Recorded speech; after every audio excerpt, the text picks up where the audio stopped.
नाजरीन, मैंने इमरान खान से एक चीज सीखी। यानी बहुत सारी ऐसी चीजें हैं जो पाकिस्तान में पाकिस्तानियों ने इमरान खान से सीखी हैं, और इमरान खान ने वाकई एक टीचर की तरह इस कौम को बहुत सारी चीजें सिखाई हैं। हार जीत का मामला हो, डट जाने का मामला हो, बहुत सारी चीजें जो इंसान के करैक्टर में होती हैं, उसने लोगों को लड़ना सिखाया, मुकाबला करना सिखाया। पाकिस्तान में बेशुमार लोगों ने पाकिस्तानियों को यह बात समझाई कि पाकिस्तान की मिलिट्री एस्टेब्लिशमेंट पाकिस्तान के लिए एक मुसीबत है, एक प्रॉब्लम है, और इनकी पॉलिसीज का पाकिस्तान को लगातार नुकसान हो रहा है। समझ ही नहीं आई कभी कौम को। लेकिन जब ये बात इमरान खान ने समझाई तो आज कौम का बच्चा बच्चा ये बात जानता है। एक कंट्रीब्यूशन तो है इमरान खान का बहुत बड़ा। मैंने उनसे एक चीज सीखी इमरान खान साहब से कि मैं ये सोचता था वो एक बात बार बार क्यों करते हैं, बार बार क्यों करते हैं, बार बार क्यों करते हैं। बहुत सारे लोग तनकीद करते थे, एक ही तकरीर है, इमरान खान बार बार करता है, वही बातें बार बार रिपीट करता है, वो क्यों बार बार वही बात करते चले जाते हैं, करते चले जाते हैं। तो मैंने इससे सीखा कि वो इमरान खान ने वो बातें इतनी मर्तबा की कि वो लोगों को जुबानी याद हो गई। उन्होंने लोगों को नजरिया दे दिया, बार बार बता बता के अवेयरनेस देने का ये एक तरीका था, लोगों को फार्मूला याद करवाने का एक तरीका था। और जो सच होता है ना वो बदलता नहीं है, वो वही रहता है। जिस आदमी ने कहानियां सुनानी हो, कभी ये सुना दे, कभी ये सुना दे, कभी वो सुना दे। जिसने सच बोलना होता है ना उसके बाद एक ही बात होती है, सीधी सीधी। तो इमरान खान वही बात अपनी करता था और आज कौम को वो बात याद है। नाज़रीन, इमरान खान वो वाहिद आदमी है मौजूदा सियासतदानों में जिसपे जितनी सख्ती हो रही है वो उतना ही मजबूत होकर खड़ा हो जाता, उतना ही जोरदार जवाब देता। और ये जवाब इमरान खान साहब जो है पाकिस्तान की मिलिट्री एस्टेब्लिशमेंट को देते हैं। अब जो इमरान साहब का जो रीसेंट एक ट्वीट है उसको अगर आप पढ़े तो आपको आइडिया हो जाएगा कि ये तो ऐलान जंग है। ये तो इमरान खान साहब वो बातें कर रहे हैं जो नॉर्मली सियासतदान करने के बारे में सोचते भी नहीं है। पहले आप सुने इमरान खान ने कहा क्या, ये बहुत इंपॉर्टेंट है। इससे आपको आइडिया हो जाएगा कि इमरान खान के साथ हो क्या रहा है और इमरान खान साहब का अपना मूड क्या है। ये जितने लोग कहते हैं ना कोई डील शील ये वो, हाँ ये जरूर है कि इमरान खान ये एस्टेब्लिशमेंट के साथ चाहते हैं कि बैठो बात करो, निकलो इसमें से, और ये जो आपका गंदा किरदार है इसको बंद करो। फिलहाल ये नजर आ रहा है। लेकिन इमरान खान साहब किसी से भी डील नहीं कर रहे फौज के साथ। डील करने वाला आदमी ऐसी जुबान इस्तेमाल नहीं करता। ये जो लोग कहते हैं ना कि फौज की इमरान खान साहब दोबारा जाके गोद में बैठना चाहते हैं, या जो लोग इस तरह की बातें करते हैं कि जनाब इमरान खान साहब ये चाहते हैं कि फौज उन्हें दोबारा से इक्तदार के अंदर ले आए और उन्हें वही वाली सहूलत मिल जाए जैसी उनको माजी में थी, तो ये नहीं है, ये बात ही नहीं है। उसकी वजह ये स्टेटमेंट है। इस तरह की स्टेटमेंट देने वाला आदमी कभी भी दोबारा ऐसा नहीं है कि वो फौज से सहूलतकारी चाह रहा हो।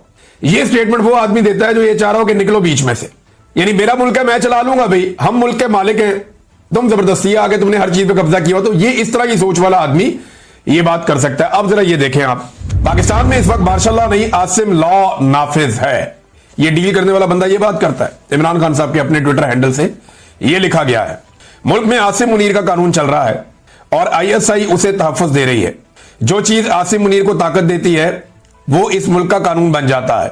आसिम मुनीर अपनी ताकत के लिए मुल्क की हर चीज की कुर्बानी देगा। ये आर्मी चीफ फौज की बदनामी करवा रहा है जैसा कि याह्या खान ने किया था। कैटेगोरिकली इमरान खान साहब ने कह दिया कि जो मौजूदा पाकिस्तान का field marshal army chief Asim Munir साहब है, इमरान खान साहब ने क्लियर कर दिया कि ये एग्जैक्टली याह्या खान ने जैसे फौज की बदनामी करवाई थी वैसे ही ये वाला आर्मी चीफ भी फौज की बदनामी करवा रहा है। इस वक्त सेनेट, कौमी असेंबली, वजीर आजम, सदर सब गैर कानूनी है।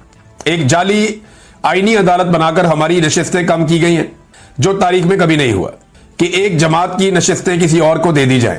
वो आईनी अदालतें जिनमें इंसाफ मिलना चाहिए था, आज वहां आसिम मुनीर ने अपने जाती नौकर बिठा रखे हैं। सिकंदर सुल्तान राजा ने तारीखी इलेक्शन फ्रॉड किया है और उसे तौसीह देकर इस धांधली को तहफ़्फ़ुज़ दिया गया। इस्लामाबाद हाई कोर्ट के जज 7 माह से मेरी अपीलें नहीं सुन रहा क्योंकि इसे भी हदायत आसिम मुनीर से मिल रही हैं। इस वक्त मुल्क में आसिम मुनीर का कानून है जैसे पाकिस्तान इसकी जाती मलकियत हो। मुल्क में अदलिया इदारे और जमहूरियत को मुनज़्ज़म तरीके से तबाह किया गया है। मिलिट्री कोर्ट्स को कानूनी करार दिया गया और यह इकदाम दरअसल अदलिया की जानिब से खुद अपने ऊपर अदम एतमाद है। मेरी अहलिया बुशरा बीबी को बतौर हथियार इस्तेमाल करके मुझे तोड़ने की कोशिश की जा रही है, लेकिन मैं ये वाजे कर दूं, मैं मर जाऊंगा मगर कभी आसिम मुनीर की बादशाहत को तस्लीम नहीं करूंगा। मामला आसिम मुनीर का और इमरान खान का है जो इस ट्वीट से साबित हो रहा है। और ये मैं पहले भी कई दफा कह चुका हूं, हम ऑफ द रिकॉर्ड भी सहाफी आपस में बात करते हैं तो बात ये करते हैं कि एक आसिम मुनीर है, एक इमरान खान है, एक पाकिस्तान का सबसे बड़ा लीडर है और एक पाकिस्तान के सबसे ताकतवर ओहदे पे बैठा हुआ शख्स है। तो लड़ाई इनके बीच में चल रही है। ये बाकी सारे तो भेड़ बकरियां हैं बीच में, ये बाकी सारे तो लटरम पटरम है। ना नवाज शरीफ कुछ बेचता है, ना आसिफ जरदारी के पल्ले कख है, शहबाज शरीफ तो वैसे ही इमरान खान ने कार्ड ली है, मरियम नवाज ना 3 में ना 13 में, बिलावल बेचारा कहीं गिनती भी नहीं आता। तो ये सारे फारिग हैं। लड़ाई असल में आसिम मुनीर और इमरान खान की है। ये इमरान खान साहब ने आज इस ट्वीट के अंदर इसको क्लियर कर दिया। उन्होंने कहा जी कि मर जाऊंगा मगर कभी आसिम मुनीर की बादशाहत को तस्लीम नहीं करूंगा। ये एक कब्जा ग्रुप है जिसने मुल्क पर जबरदस्ती कब्जा कर रखा है। इस वक्त पाकिस्तान में डाकू डफर अलायंस मुकम्मल तौर पर काबिज है। 26वीं तरमीम से जजों की खुद मुख्तारी मुकम्मल तौर पर खत्म कर दी गई है। जजेस के अहकामात की कोई औकात नहीं रह गई। एक पुलिस वाला भी जज के अहकामात को हवा में उड़ा देता है। आज दौरान कार्रवाई जज साहब ने बाहर गेट पर मुंतजिर मेरी फैमिली को अंदर बुलाने का हुक्म दिया और बारहा कार्रवाई रुकवाई भी, मगर मेरी फैमिली को अंदर नहीं लाया गया। इसका मतलब है कि पुलिस एहलकार के सामने जज के अहकामात की कोई वक़्त नहीं है। हमारा इंसाफ का निजाम मुकम्मल तौर पर दफन हो चुका है। मुल्क इस वक्त तबाह होता है जब नाअहल शख्स को उस पर बिठाया जाए, कुर्सी पर बिठाया जाए, मुल्क पर बिठाया जाए। आसिम मुनीर मुल्क और मोहसिन नकवी क्रिकेट संभाल कर बैठ गया है। इनकी अहलियत क्या है? मोहसिन नकवी की वजह से आज हमारी टेस्ट टीम 9वें नंबर पर पहुंच चुकी है। जब इस तरह के नाअहल लोग बिठाए जाएंगे तो खेलों समेत हर शोबे का यही हाल होगा। ऊपर से मोहसिन नकवी साहब के बड़े बड़े स्कैंडल्स मीडिया ला रहा है जनाब। वो बता रहा है कोई कि पीसीबी में इतना पैसा उड़ा दिया, ये फलां जगह में इतना पैसा उड़ा दिया, इनके खर्चों पे अल्ले तल्लों पे इतना पैसा लग गया, फलां फलां होटलों में जाके ठहरते रहे, वहां इतना पैसा लग गया। तो जो बंदे मिलियन बिलियन में पाकिस्तानियों को पढ़ते हैं उन्होंने देखे पाकिस्तान का हाल क्या कर दिया। फिर वो ये कहते हैं जब नाअहल लोग ओहदों पर काबिज कर दिए जाएं तो ये बहुत खतरनाक होता है कि किसी को बगैर अहलियत सिर्फ ताकत के जोर पर इदारों पर मुसल्लत कर दिया जाए। मुझ पर टॉर्चर बहुत बढ़ा दिया गया है। मुझे 22 घंटे सेल में कैद तन्हाई में रखा जाता है। मैं आपको पहले भी बता चुका हूं और यह कानून है, सिर्फ पाकिस्तान में नहीं आलमी सतह पे भी। अगर किसी को कैद तन्हाई में डाला जाता है तो यह अदालत के अहकामात पे हो सकता है, क्योंकि कैद तन्हाई आज खुद एक सजा है। तनहा किसी बंदे को या कैदी को रखना यह एक बड़ी खौफनाक सजा होती है और यह सजा किसी अदालत के हुक्म के बगैर नहीं दी जा सकती, जो अदालत की इंफॉर्मेशन से बाहर इमरान खान साहब को दी जा रही है। के बड़े मफादात हैं, लेकिन इन जगहों पे खास तौर पे वो अपना कंट्रोल रखना चाहते हैं। यहाँ जितने भी खूबसूरत इलाके हैं वहाँ पे आप देखें बड़े शानदार मेस बने हुए हैं, बहुत ज़बरदस्त जो सबसे खूबसूरत एरियाज़ हैं, बड़े बड़े किले हैं, बहुत खूबसूरत एरियाज़ हैं, वो फ़ौज के कंट्रोल में है इन एरियाज़ में। और खूबसूरत तरीन इलाके, बड़े अच्छे मैसेज, बहुत ज़बरदस्त रिक्रिएशनल साइट्स वो पाकिस्तान की मिलिट्री एस्टेब्लिशमेंट के कंट्रोल में। गरीब आदमी या गरीब फौजी का वहाँ पे कोई लेना देना नहीं है। अफसरान और उनकी फैमिली जो है वो काफ़ी इंटरटेन होती हैं। मैं माजी में ये सारी चीज़ें खुद हम देखते रहे हैं, क्योंकि जब सहाफ़ियों को ले जाया जाता था वॉर जोन्स के अंदर या ऐसे एरियाज में जहाँ पे बॉर्डर है या लड़ाई है, तो वहाँ पे हमें इन जगहों को देखने का भी मौका जाते हुए मिलता था, आते हुए भी मिलता था।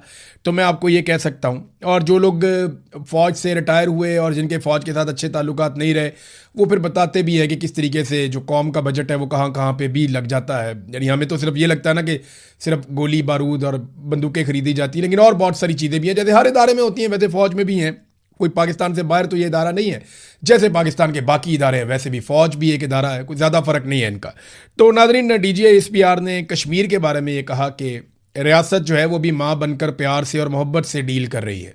फिर उन्होंने ये दावा किया कि जैसे बलूचिस्तान के अंदर एक बलोच यकजहती कमेटी थी, उसके बारे में एक प्रोपेगेंडा आपको याद है किया गया था कि ये दहशतगर्द हैं सारे, और फिर मीडिया का एक बहुत बड़ा हिस्सा उनके पीछे पड़ गया था। और फिर आप देखें मारम बलोच हों या बाकी लोग हों, बगैर सबूतों के उनको जेलों में डाला हुआ है। उनके ऊपर कोई केसेस नहीं है, कुछ साबित नहीं कर सके आज तक, लेकिन कई कई महीनों से वो लोग जेलों में बंद हैं। ऐसे ही ईमान मज़ारी और हादी अली चट्टा जो उनके लिए बेचारे आवाज़ उठाते थे, उन दोनों को भी लंबी सजाएं देके जेलों में बंद कर दिया गया है, सिर्फ एक ट्वीट करने के जुर्म पर। देखिए, जिस अदालत ने ईमान मज़ारी और हादी अली चट्टा को सज़ा दी एक ट्वीट के ऊपर, उसी अदालत में एक जज के बेटे ने 2 खवातीन को सड़क पे कुचल के मार दिया। बगैर लाइसेंस के, बगैर कानूनी गाड़ी वो चला रहा था और उसने कुचल के 2 खवातीन को मार दिया और वो एक दिन भी जेल नहीं गया, थाने से ही छुड़ा के उसे घर ले गए। तो ये तो इंसाफ है पाकिस्तान में और ये सूरत हाल है इंसाफ की। बहरहाल अब फोकस जो है वो कश्मीर के ऊपर, अफगानिस्तान के ऊपर। अफगानिस्तान के बारे में उन्होंने काफ़ी बातें की। बलूचिस्तान के बारे में उन्होंने कहा जनाब कि बलूचिस्तान में देखें ये जो बलोच यकजहती कमेटी थी, फिर ये इनके कैसे पोल खुल गए, इनकी चीज़ें सामने आ गई। हालांकि जो चीज़ें सामने आई आज तक हमारे सामने तो नहीं रखी गई, किसी जगह पे किसी फोरम पे साबित नहीं किया जा सका कि मारंग बलोच या उनके साथ जो एहतजाज करने वाले लोग हैं जो पाकिस्तान के आइन के मुताबिक पुरअमन एहतजाज करके अपना हक मांगते हैं, उनके हवाले से किसी जगह पे भी किसी किस्म का कोई सबूत अभी ना पेश किया गया, ना साबित किया गया। किसी फोरम पे उनको गलत साबित नहीं किया जा सका और यही वजह है कि बगैर किसी अदालती फैसले के बंदोबस्त करके सिस्टम ने उन्हें जेलों के अंदर बंद रखा हुआ है और कोई कानूनी वजह नहीं है। जैसे इमरान खान को बंद करने की कोई कानूनी वजह नहीं है। कश्मीर के बारे में उन्होंने कहा जी कि रियासत अभी माँ बनकर कोशिश कर रही है पुरअमन तरीके से मामला हल करने के लिए, लेकिन फिर बाप बन जाती है रियासत बाद में और वो हमला भी कर देती है।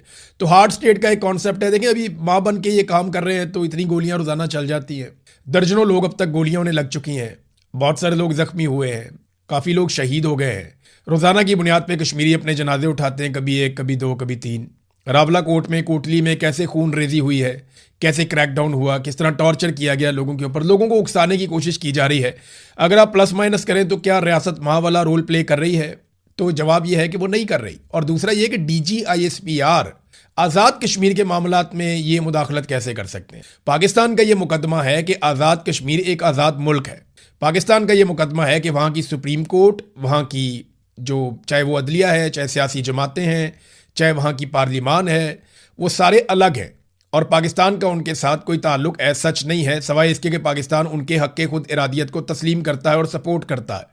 लेकिन यहाँ DGISPR कह रहे हैं कि रियासत तो आज़ाद कश्मीर की है ना, तो वो आज़ाद कश्मीर की रियासत बात करेगी, उनके बिहाफ के ऊपर DGISPR तो बात नहीं कर सकते। लेकिन आपको पता है पाकिस्तान में जिसकी ताकत है उसकी भैंस है, जिसकी लाठी उसकी भैंस, और ताकत के बलबूते के ऊपर फैसले होते हैं तो फिर जो मर्जी करी जाए, जो मर्जी कही जाए। बहरहाल वो ये कहते हैं जनाब उनको सबूत मिल गए हैं, लेकिन अभी तक किसी एक सोर्स ने भी मुझे ये नहीं बताया कि उन्हें कोई सबूत दिखाए हों DGISPR ने कि ये लोग गद्दार हो चुके हैं, या ये लोग भारत के साथ मिल गए हैं, या ये लोग दुश्मन के एजेंडे के ऊपर चल रहे हैं और दुश्मन से पैसा ले रहे हैं। ऐसा कुछ भी साबित नहीं किया जा सका। मेरा नहीं ख्याल कि साबित कर सकेंगे, क्योंकि कश्मीरी जो मांग रहे हैं वो उनका हक है। और मेरी इतला के मुताबिक इस वक्त बैकडोर चैनल राब्ते भी हो रहे हैं। जो ज्वाइंट अवामी एक्शन कमेटी के लोग जिनके सरों के ऊपर इनाम रख दिए गए, वो तो बराह रास्त इन मुज़ाकरात के अंदर या बैकडोर चैनल्स राब्तों के अंदर शामिल नहीं है, लेकिन उनके साथ कुछ लोग राब्तों में हैं जो उलमा इकराम हैं, और वो लोग फिर राब्ते कर रहे हैं हुकूमत के साथ, और कोशिश की जा रही है कि आज़ाद कश्मीर के मामलात को अफाम व तफहीम से हल किया जा सके। बाकी मामला तो हल हो जाते हैं, लेकिन 12 मुहाजिर नशिस्तों का मामला बार बार आकर फंस जाता है। अब यहाँ पे जो एक मुतालबा किया जा रहा है वो ये कि आप 12 नशिस्तें रखना चाहते हैं आप रखें, लेकिन आप इन्हें हुकूमत बनाने और गिराने का इख्तियार ना दें। यानी जब आज़ाद कश्मीर का वज़ीर आज़म चुना जाए तो ये 12 नशिस्तों का कोई रोल नहीं होना चाहिए, और जब मखसूस नशिस्तें बांटी जाएं तो उनमें भी इन 12 नशिस्तों का कोई रोल नहीं होना चाहिए, और जब कोई हुकूमत आज़ाद कश्मीर में गिराई जाए तो उस वक्त भी इन 12 नशिस्तों का कोई रोल नहीं होना चाहिए। बाकी आप इन्हें रखना चाहते हैं, आप इन्हें रखें, आप इनसे आवाज़ उठाना चाहते हैं, आवाज़ उठाएं, सिंबॉलिक इनको हैसियत देना चाहते हैं, इनसे जोर लगवाना चाहते हैं, आप सारा कुछ करें, आलमी सतह पर इनके दौरे करवाएं, जो मर्जी करें, लेकिन आप आज़ाद कश्मीर की हुकूमत को बनाने में, उसको गिराने में, उसके मामलात को चलाने में आप इनको शामिल ना करें। तो ये उनकी जानिब से एक मुतालबा है। भारत मुज़ाकरात हो रहे हैं, देखें उसका नतीजा क्या निकलता है। 28वीं आईनी तरमीम पे एस्टेब्लिशमेंट को ये लगता है कि PMLN और पीपल्स पार्टी मिलकर खेल रहे हैं और वो 28वीं आईनी तरमीम अब शायद नहीं होने देंगे। लेकिन पीपल्स पार्टी को जिस तरीके से और नून लीग को ब्लैकमेल कर दिया गया गिलगित बल्तिस्तान में, एस्टेब्लिशमेंट ने 4 आज़ाद उम्मीदवार उठा के IPPs की झोली में डाल दिए। IPP एक पॉलिटिकल पार्टी भी है ना, एक तो वो IPP है जिन्होंने पाकिस्तान का बेड़ा गर्क कर दिया ना, तो एक इस्तेकाम पाकिस्तान पार्टी भी है IPP। ये IPPs जो है एस्टेब्लिशमेंट को बहुत प्यारे हैं, चाहे वो IPPs अवाम की जेबों पे डाका डालने वाले IPPs हों जिन्हें एस्टेब्लिशमेंट ने और सियासी जमातों ने मिलकर लगाया, और उनके ज़रिए से कौम से इतना पैसा छीना जाता है कि जो शख्स भी 1 यूनिट बिजली इस्तेमाल करता है वफाकी वज़ीर पानी और बिजली के मुताबिक वो 4 यूनिट बिजली के पैसे देता है। मुझे पहले लगता था कि ये 1 और 3 का रेशो है कि अगर आप 1 यूनिट बिजली इस्तेमाल करते हैं तो आप 3 यूनिट बिजली का पैसा देते हैं। नहीं, लेकिन पानी और बिजली के वफाकी वजीर ने कहा नहीं, आप अगर 25 रुपए की बिजली इस्तेमाल करते हैं तो आप 100 रुपया बिल देते हैं, यानी जो 75 रुपए हैं वो आप IPPs की जेब में डालते हैं जिसकी उन्होंने बिजली नहीं बनाई हुई होती। तो ये IPPs एस्टेब्लिशमेंट को बहुत पसंद है, इसीलिए उन्होंने एक पॉलिटिकल पार्टी का नाम भी IPP रख दिया, इस्तेकाम पाकिस्तान पार्टी। ये पार्टी गिलगित बल्तिस्तान में एक भी सीट नहीं जीती, लेकिन इस पार्टी को 4 आज़ाद उम्मीदवार तोहफे में दे दिए गए। वजह यह है कि 4 आज़ाद उम्मीदवार मिलने के बाद ना सिचुएशन बड़ी मज़ेदार बन गई। अभी कुछ नशिस्तें हैं 2-3 जिनके ऊपर कंफ्यूजन है, वो फैसला आ जाएगा। इसमें 9 सीटें बताई जा रही हैं पीपल्स पार्टी की, 8 पीएमएलएन को दी गई हैं। अब 4 ये जो हैं अगर आईपीपी को मिल गई तो आईपीपी इन दोनों में से जिसके साथ जाएगी वो हुकूमत बना लेगा। कैसा ज़बरदस्त काम हो गया। आईपीपी इन दोनों में से जिसके साथ जाएगी वो हुकूमत बना लेगा। और आईपीपी किसकी जमात है? आप जानते हैं एस्टेब्लिशमेंट की जमात है। तो एस्टेब्लिशमेंट ने सारा का सारा खेल अपने हाथ में रख लिया है। अब फैसलवाडा जो है वो लॉन्च हो जाते हैं जैसे ही ये पता चलता है कि 28वीं आईनी तरमीम में कोई गेम हो रही है। और तरमीम के ऊपर काम तो तकरीबन हो चुका है, अब तो तरमीम सिर्फ पास करवानी है। तो फैसलवाडा आते हैं सियासतदानों को और सियासी जमातों को उनकी औकात याद दिलाने के लिए। वो आए, आकर उन्होंने पहले तो ये बताया कि जनाब पाकिस्तान में हुक्मरान बनने के लिए, क्योंकि मौजूदा इस्टेब्लिशमेंट के आला-ए-कार हैं फैसलवाडा, और इस वक्त वो उनका कीमती सामान उठाकर पीछे पीछे चलते हैं जर्नैलों के। तो फैसलवाडा बेहतर जानते हैं कि कौन सी ऐसी खसूसियात हैं जो किसी शख्स में हो तो वो हुक्मरान बन सकता है। फैसलवाडा ने बताया कि एस्टेब्लिशमेंट को किस तरह के लोग पसंद हैं। और उन्होंने कहा हुकूमत में आने के लिए आपको नकम्मा, इश्तेहारी, मफरूर, बीमार, कातिल और जानी होना चाहिए। ये फैसलवाडा साहब ने फरमाया कि ये वाली खसूसियात अगर आपके अंदर हैं तो आप हुकूमत में आ सकते हैं। यानी एस्टेब्लिशमेंट को इस किस्म के लोग पसंद हैं, उनको वो हुकूमत में लेकर आते हैं। ये एस्टेब्लिशमेंट का फार्मूला उन्होंने बता दिया है। देखिए, सियासतदानों को गंदा करने का सिलसिला हमेशा से जारी। ये जर्नैल ऑफ द रिकॉर्ड मुलाकातें करते हैं सहाफ़ियों के साथ तो एक ही बात करते हैं, सियासतदान बहुत गंदे हैं, सियासतदानों ने करप्शन की है, सियासतदान 2 नंबरी करते हैं, सियासतदान मुल्क को खा रहे हैं, सियासतदान मुल्क को तबाह कर रहे हैं। फ़ौजी बहुत अच्छे हैं, फ़ौज ने बड़ा कमाल काम किया है, फ़ौज मुल्क को नहीं खा रही है, फ़ौज मुल्क के लिए दिन रात सोचती है, दिन रात कोशिश करती है, हम तो कुर्बानियाँ देते हैं। तो हमेशा जो पाकिस्तान की मिलिट्री एस्टेब्लिशमेंट है वो ये माइंड सेट बनाती है पाकिस्तान में कि सियासतदान बहुत गंदे हैं। लेकिन याद रखिएगा, पाकिस्तान एक सियासतदान ने बनाया था, पाकिस्तान को आईन एक सियासतदान ने दिया था। पाकिस्तान ने आज तक जितनी तरक्की की उसमें ज़्यादा हिस्सा सियासतदानों का है। पाकिस्तान का दिमाग सियासतदान है, मिलिट्री एस्टेब्लिशमेंट नहीं है। मिलिट्री एस्टेब्लिशमेंट जब जब आती है वक्ती तौर पे पाकिस्तान को छोटा मोटा कोई फ़ायदा हो भी जाए तो लॉन्ग रन में पाकिस्तान को नुकसान होता है। अयूब खान ने जिस तरह की सियासत की तराह डाली, उसने पाकिस्तान की सियासत को तबाह कर दिया। बाद में पाकिस्तान 2 टुकड़े हो गया। याह्या खान ने पाकिस्तान को 2 टुकड़े करने में आखिरी हथौड़ा चलाया।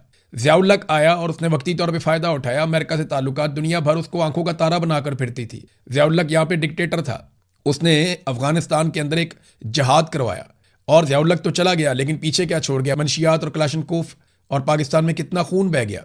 दहशतगर्दी ज़ियाउल हक ने इंट्रोड्यूस करवाई थी पाकिस्तान के अंदर। फिर परवेज़ मुशर्रफ आता है, वो अमेरिका के आगे लेट जाता है, अमेरिका की आंखों का तारा बन जाता है। आज आसिम मुनीर अमेरिका की आंखों का तारा बने हुए हैं। ये सिलसिला चलता रहता है। जो डिक्टेटर्स होते हैं या मिलिट्री जर्नल्स होते हैं, ये अमेरिका की आंखों के तारे बनते हैं। और हमेशा ये कहा जाता है, देखो जी अमेरिका इनसे कितना खुश है, आलमी सतह पे कितनी कामयाबियां मिल रही हैं। कोई कामयाबी नहीं मिल रही। कामयाबी पता किसे कहते हैं? पाकिस्तान में दहशतगर्दी खत्म हो जाए। क्या खत्म हुई? नहीं, वो पहले से ज़्यादा है। कामयाबी किसे कहते हैं? कि पाकिस्तान की मईशत बेहतर हो जाए। क्या बेहतर हुई? नहीं, वो बर्बाद हो गई। कामयाबी पता किसे कहते हैं? कि आम आदमी की ज़िंदगी आसान हो जाए, महंगाई खत्म हो जाए। क्या खत्म हो गई महंगाई? नहीं हुई, आम आदमी की ज़िंदगी पहले से ज़्यादा मुश्किल हो गई। कामयाबी पता किसे कहते हैं? कि आपके मुल्क में धड़ाधड़ सरमायाकारी आ रही हो, आपके मुल्क में सयाह आ रहे हों। क्या वो हो रहा है? नहीं हो रहा। कामयाबी इसे कहते हैं कि आप कर्जे वापस उतार रहे हों, आप कर्जे चढ़ाते चले जा रहे हैं, चढ़ाते चले जा रहे हैं, आपने रिकॉर्ड कर्जे ले लिए। कामयाबी किसे कहते हैं? कि लोग काम करने के लिए आपके मुल्क में आए, आपके मुल्क से ब्रेन ड्रेन लगातार हो रहा है और आपका आर्मी चीफ कहता है ये ब्रेन गेन है। यानी उनके कहने से तो नहीं हो जाएगा। डॉक्टर्स जा रहे हैं, इंजीनियर जा रहे हैं, पढ़े लिखे लोग जा रहे हैं, सरमायाकार जा रहे हैं, जो कारोबार करना जानते हैं, जो स्किल्ड लोग हैं वो पाकिस्तान छोड़ छोड़ कर जा रहे हैं। तो ये कामयाबी है। कामयाबी पता किसे कहते हैं? कामयाबी कहते हैं जब आप तजारती खसारे में ना हो बल्कि मुनाफे में हो। आप लगातार तजारती खसारे में होते चले जा रहे हैं। तरक्याती बजट आपने इंतहाई कम कर दिया है। यानी पाकिस्तान को ये कहते हैं हम तरक्की की मनाजिल तय करवाएंगे। बहुत सारे लोग ये प्रेडिक्शन कर रहे थे 2026-27 का साल वो होगा जब पाकिस्तान तरक्की की सीढ़ियां चढ़ेगा, यहां से पाकिस्तान ऊंची उड़ान की तरफ जाएगा। इस तरह की बातें हमने सुनी। चंगी ऊंची उड़ान की तरफ पाकिस्तान गया है, तरक्याती बजट आधे से भी कम कर दिया है। ऐसे आप मुल्क चलाएंगे? आपको पता है तरक्याती बजट कम क्यों किया है? आम आदमी जिसको इस बात की समझ नहीं आती, जरा मैं उसको समझा देता हूं आसान अल्फाज में। हुकूमत का काम क्या होता है? हुकूमत का काम होता है कि वो अवाम से टैक्स इकट्ठा करती है और उस टैक्स के जरिए से अवाम के तरक्याती मंसूबों पे काम करती है। और टैक्स का बड़ा हिस्सा तरक्याती मंसूबों पे लगाया जाता है कि कहीं पे बड़े बड़े तालीमी प्रोजेक्ट चल रहे हैं, कहीं पे सेहत के प्रोजेक्ट चल रहे हैं, कहीं पे खेलों के प्रोजेक्ट चल रहे हैं, कहीं पे एनर्जी के प्रोजेक्ट चल रहे हैं, कहीं पे डैम्स बन रहे हैं, कहीं आबपाशी के प्रोजेक्ट चल रहे हैं, कहीं आवाम के लिए बड़ी बड़ी स्कीमें लाई जा रही हैं, रेजिडेंशियल प्रोजेक्ट चल रहे हैं, सड़कें निकल रही हैं, बहुत सारी चीज़ें ना। साइंस में तरक्की हो रही होती है, टेक्नोलॉजी में तरक्की हो रही होती है, तो ये तरक्कियाती बजट होता है कि जब आवाम से पैसा इकट्ठा करती है हुकूमत तो फिर वो तरक्कियाती कामों पे लगाती है। अब इस हुकूमत ने अपने अल्ले तलल्ले तो कम करने नहीं है, इन्होंने तो अय्याशी वाले तैयारे भी खरीदने हैं, बैरून मुल्क दौरों पर भी जाना है, फैमिली भी लेकर जानी है, मेकअप आर्टिस्ट भी लेकर जाने हैं, बच्चों को लेकर जाना है, बच्चों के दोस्तों को लेकर जाना है, तो इन्होंने तो अपना इंजॉय करना है, वो तो इन्होंने बंद करना नहीं है। प्रोटोकॉल तो इन्होंने इंजॉय करना है। इनके अपने दफातर के जो बजट हैं वो बढ़ते चले जाएंगे, अपने MNAs के फंड ये उनको देंगे, तो ये कहां से जाकर कट लगाते हैं। जो इनके लिए आसान तरीका है वो क्या, तरक्कियाती बजट कम कर दो, यानी अवाम के तरक्कियाती मंसूबे कम कर दें। कौम को कहानी सुनाई कि हम तरक्कियाती मनाजिल तय करेंगे, यहां से पाकिस्तान ऊंची उड़ान की तरफ जाएगा, और जिस चीज को उड़ान कहते हैं कि तरक्कियाती बजट, वो आधे से भी कम कर दिए। तो पाकिस्तान का तरक्कियाती बजट जो कम होगा ना, याद रखिएगा, जब सरकारी मंसूबे बंद हो जाएंगे तो बेशुमार लोग बेरोजगार हो जाएंगे। बहुत सारी इंडस्ट्रीज जो है उनका पूरा का पूरा इन्हिसार सरकारी मंसूबों के ऊपर होता है। तो जब आपने वो सारा साइज ही छोटा कर दिया, तो अभी आप देखेंगे इस साल और कितनी बेरोजगारी होती है, और कितनी गुर्बत होती है, और कितने लोग अपना पैसा लेकर पाकिस्तान से भागते हैं। ये आपको दिखाई देगा जिस तरीके से इन्होंने तरक्कियाती बजट कम कर दिया। तो मैं आपको कह रहा था कि सियासतदानों को बदनाम करने का सिलसिला जारी है। हमेशा जर्नैल खुद को अच्छा दिखाते हैं और सियासतदानों को बुरा दिखाते हैं, और इसी वजह से पाकिस्तान आज तक स्टेबल नहीं हो सका। पहले लोगों में नफरत फैलाएगी, सारे सियासतदान बुरे हैं, हर सियासतदान जो हुकूमत में भी होता है ये उसको ऑफ द रिकॉर्ड बुरे ही कहते हैं, और अपने आप को ये अच्छा कहते हैं। सियासतदानों को ये बात समझनी पड़ेगी, वो एक जबान करके इकट्ठे हो जाए सारे, और इकट्ठे होकर कहें कि जर्नैल बुरे हैं, इन्होंने पाकिस्तान पे बार बार कब्जा किया है, ये सरकारी मुलाजिम है, ये तनख्वाह लेते हैं, इनका काम है हमारे हुक्म को माने, हम हुकूमत बनाते हैं अवाम के वोटों से, जब हम आ जाते हैं तो हम जो हुक्म दें ये हमारे हुक्म की जो है वो खिलाफ वर्जी कभी ना करें, ये होना चाहिए। लेकिन उल्टा क्या होता है कि वो सियासतदानों को बदनाम करते हैं, और हमारे मीडिया के लोग इसमें इस्तेमाल होते हैं, कई अनजाने में इस्तेमाल हो जाते हैं, कई जानबूझकर इस्तेमाल हो जाते हैं, कई अपने जाती मफाद के लिए इस्तेमाल हो जाते हैं।